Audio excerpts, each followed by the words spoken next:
Guys, we got a Sable here. This is the same vehicle that we did the battery drain repair in. And what we're going to do now is the customer ordered a hub assembly for this because he has an ABS problem. Does not want it diagnosed or checked. He said he's got a right rear hub that's bad. So we're going to install it. It is from China. It is off of eBay. And I don't recommend it, which I told him. But he insists that it's fine and he's going to put it in. So he's going to sign off on it. We're going to put it in. And I wish him luck. Here we go. First things first, took the wheel off. Remove the caliper.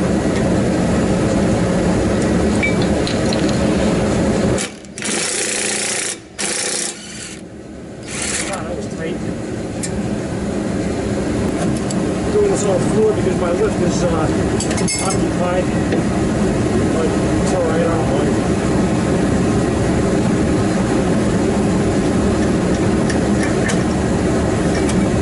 Pull the anchor off, pop the rotor off. Ooh, that's pretty.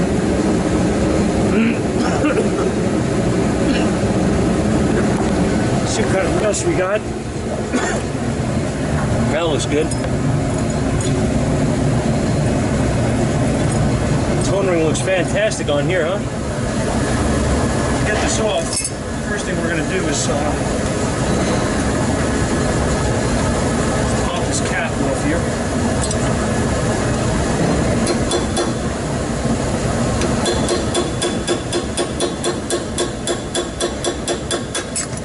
Just like that.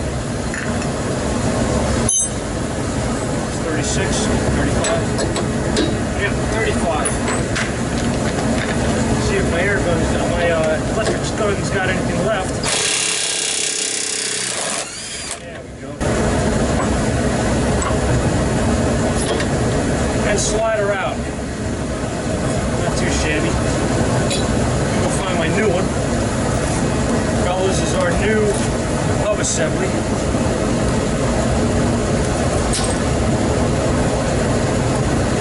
No name. Yes, there it is in the box, just like that. Doesn't look right, yeah. Will it work? Maybe. I guess we're gonna find out.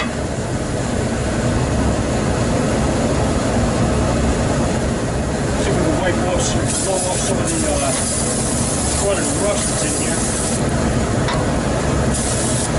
How much faith I'm gonna have in this sensor.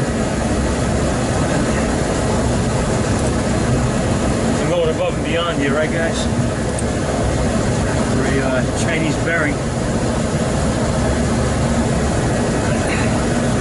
I do the jobs to the best of my ability. Even if the customer doesn't want to use the right parts. I don't like Chinese bearings that come with no warranty at all.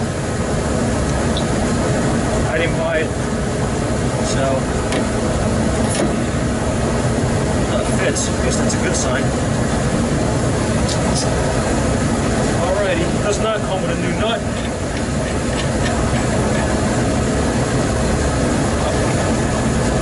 We'll run this in with the gun and torque it. Whatever spec we're supposed to be at. I gotta look it up, so I've got a trusty torque wrench. The spec on here is very wide variant. We've got a 189 or something like that to 254.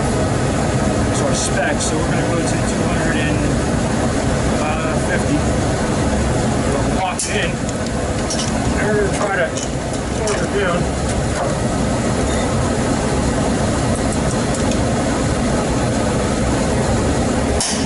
There we go.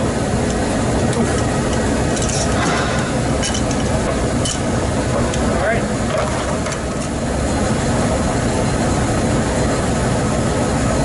And we're going to put it back together.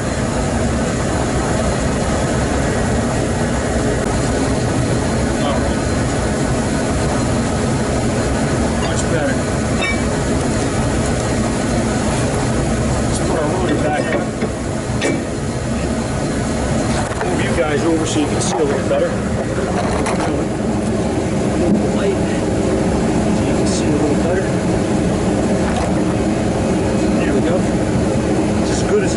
it, I guess.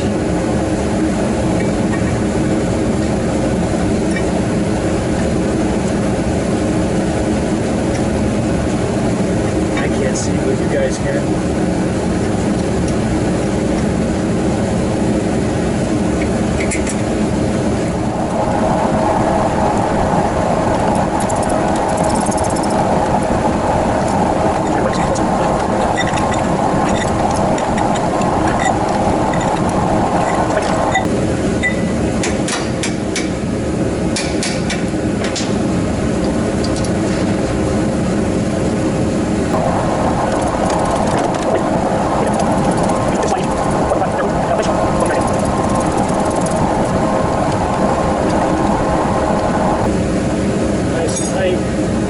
Don't forget your cap. Keep your shield back on there. Or just, or I can just kind of make it go in old-fashioned way. That's what I'm going to do.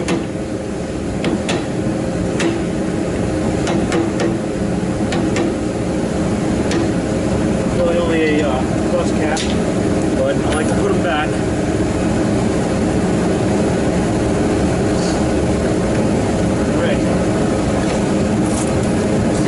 Light going to be out? It's a big question. Something like kneeling on something hard, like a rock.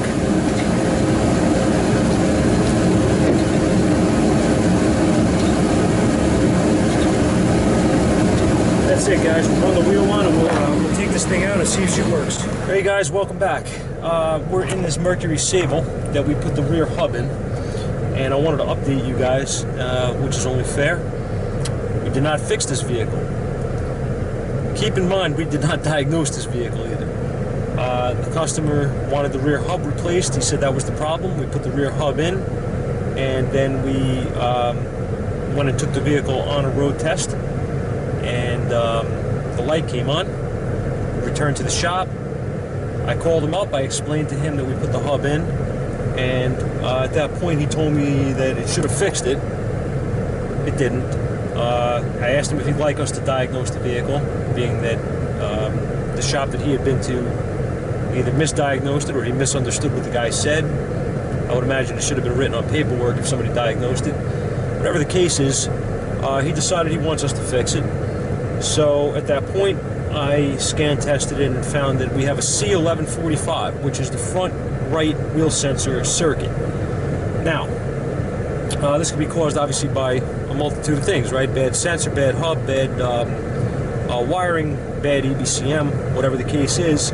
So what I decided to do first, it is late, obviously it's dark out, I should have been home already, but I'm not, because tomorrow's going to be another mess of a day for me. So I wanted to stay here and try to see, at least get baseline on this thing, and I wanted to share it with you guys, as I always try to. So here's where we're at, guys. I took this thing for a road test real quick with my scan data on the right and left front hub. Let me start over. On the left and right front wheel speed sensors data, that's what I'm monitoring. Let's take a look here at what I have. All right. First of all, if you look at right here, 808, all right, 8 miles an hour, and my right front is at 1.24. Let's not pay attention to that for a moment. Let's scroll back. I recorded the data on my Autel. Keith, I know you love this. Let's see. And I'm just gonna, I have the graphs merged on this, which is a nice feature, so I can actually look at the data on both sensors at the same time.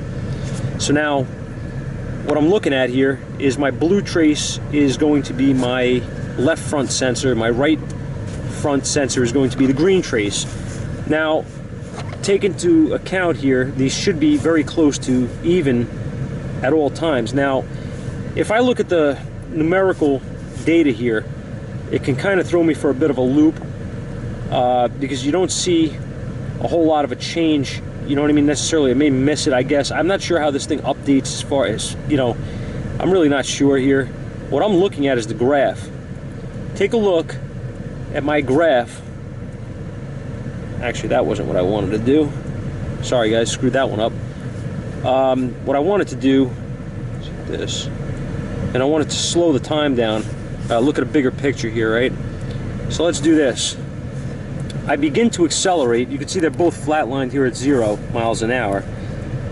Now as I begin to accelerate, you see the blue trace climbs. You see the green trace. What did I do? I'm sorry, guys. I'm sorry. See the green trace here shoots up, right? And right down and then up. I have a glitch here. I have a problem here, okay? I would like to see this on a scope, obviously, but this data is giving me good direction. All right? Definitely giving me good direction. What I need to know, though, is two things. Is this accurate, first of all? I trust it. I've diagnosed wheel sensors with this before.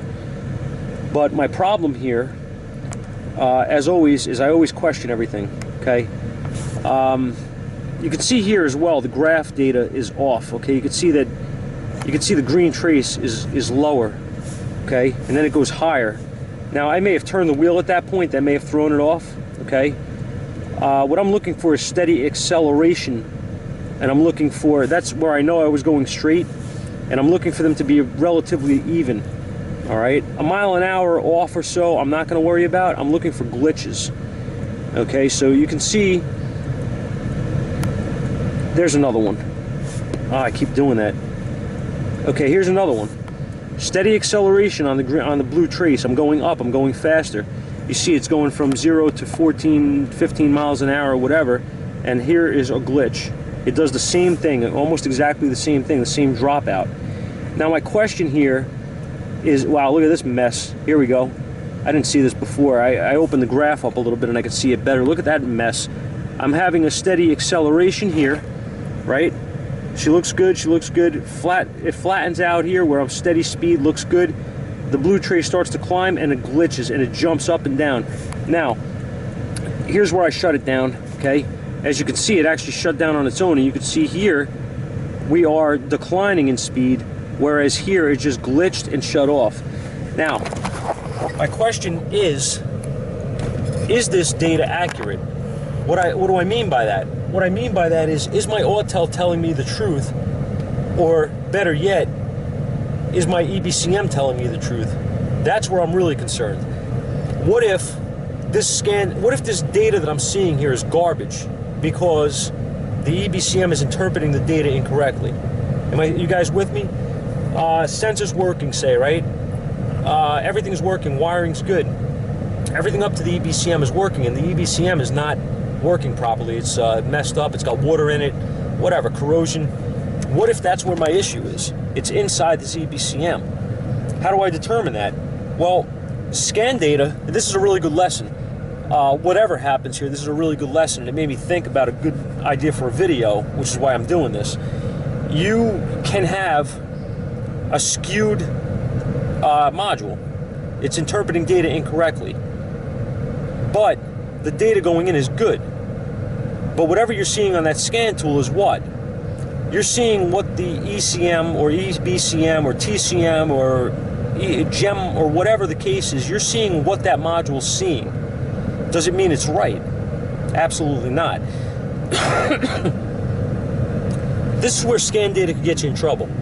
Now, I'm not saying that we have a bad brake control module here. What I'm saying is, be careful you don't get burned diagnosing something like this. You can have a bad brake module. You can have a wiring problem. You can have a bad sensor. Absolutely.